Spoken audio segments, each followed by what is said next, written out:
ഗോപികയുമായുള്ള വിവാഹത്തിലേക്ക് എത്തിയതിനെക്കുറിച്ചുള്ള കൂടുതൽ വിശേഷങ്ങൾ തുറന്നു പറഞ്ഞ നടനും അവതാരകനുമായ GP എന്ന ഗോവിന്ദ് പത്മസൂര്യ വിവാഹം ചെയ്യാനുള്ള താല്പര്യം അറിയിച്ചിട്ടും ഗോപിക വിമുഖത കാട്ടിയെന്നും പിന്നീട് 1 വർഷത്തിനു ശേഷമാണ് സമ്മതിച്ചതുമെന്നാണ് GP പറയുന്നത്. എന്റെ ജീവിതത്തിൽ ആകെ ഒരു സമയം മാത്രമാണ് ഞാൻ ഇങ്ങനെ ഹാപ്പിയാണെന്നുള്ളത് എനിക്കൊരു പാരയായി വന്നിട്ടുള്ളത്. അത് കല്യാണാലോചന നടന്ന സമയത്തായിരുന്നു.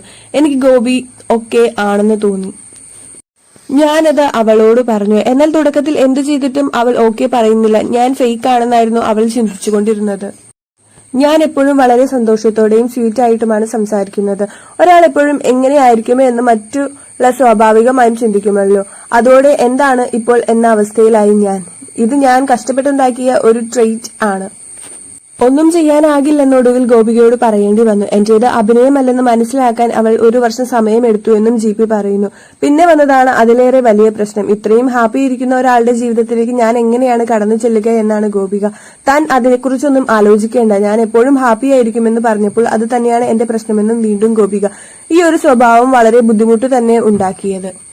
ഈ ഒരു രീതിയിലേക്ക് എത്താൻ വർഷങ്ങൾ എടുക്കണം. ഇത് കേൾക്കുന്ന ഏതെങ്കിലും ഒരാൾക്ക് അടുത്ത വർഷം മുതൽ ആ ഒരു രീതിയിലേക്ക് പോകാൻ സാധിക്കില്ല. കഴിഞ്ഞ 10-30 വർഷമായി ഞാൻ അതിനുള്ള എഫേർട്ട് ഇടുന്നുണ്ട്. ശീലമായി കഴിഞ്ഞാൽ അതിന് വലിയ പാടൊന്നുമില്ല. എന്നാൽ ശീലമാകാൻ പാടാണെന്നും GP വ്യക്തമാക്കുന്നു. അതേസമയം ഗോപികയും GPയും തമ്മിലുള്ള വിവാഹം ആരാധകർക്ക് വലിയ സർപ്രൈസ് ആയിരുന്നു. നിശ്ചയം കഴിഞ്ഞപ്പോൾ മാത്രമായിരുന്നു തങ്ങളുടെ ഇഷ്ടതാരങ്ങൾ വിവാഹിതരാകാൻ പോകുന്നുവെന്ന വാർത്ത പ്രേക്ഷകർ അറിഞ്ഞത്. എന്തായാലും നമ്മുടെ വീഡിയോ ഇത്രയുള്ളൂ. വീഡിയോ ഇഷ്ടപ്പെട്ടു കഴിഞ്ഞാൽ നമ്മുടെ ചാനൽ ഒന്നെല്ലാവരും സപ്പോർട്ട് ചെയ്യുക. മാത്രമല്ല വീഡിയോയ്ക്ക് ലൈക്ക് ചെയ്യാനും ആരും മറക്കരുത്. ഇതുപോലുള്ള സെലിബ്രിറ്റി റിലേറ്റഡ് കണ്ടന്റ്സിനായിട്ട് നമ്മുടെ ചാനൽ എന്തായാലും സബ്സ്ക്രൈബ് ചെയ്യുക.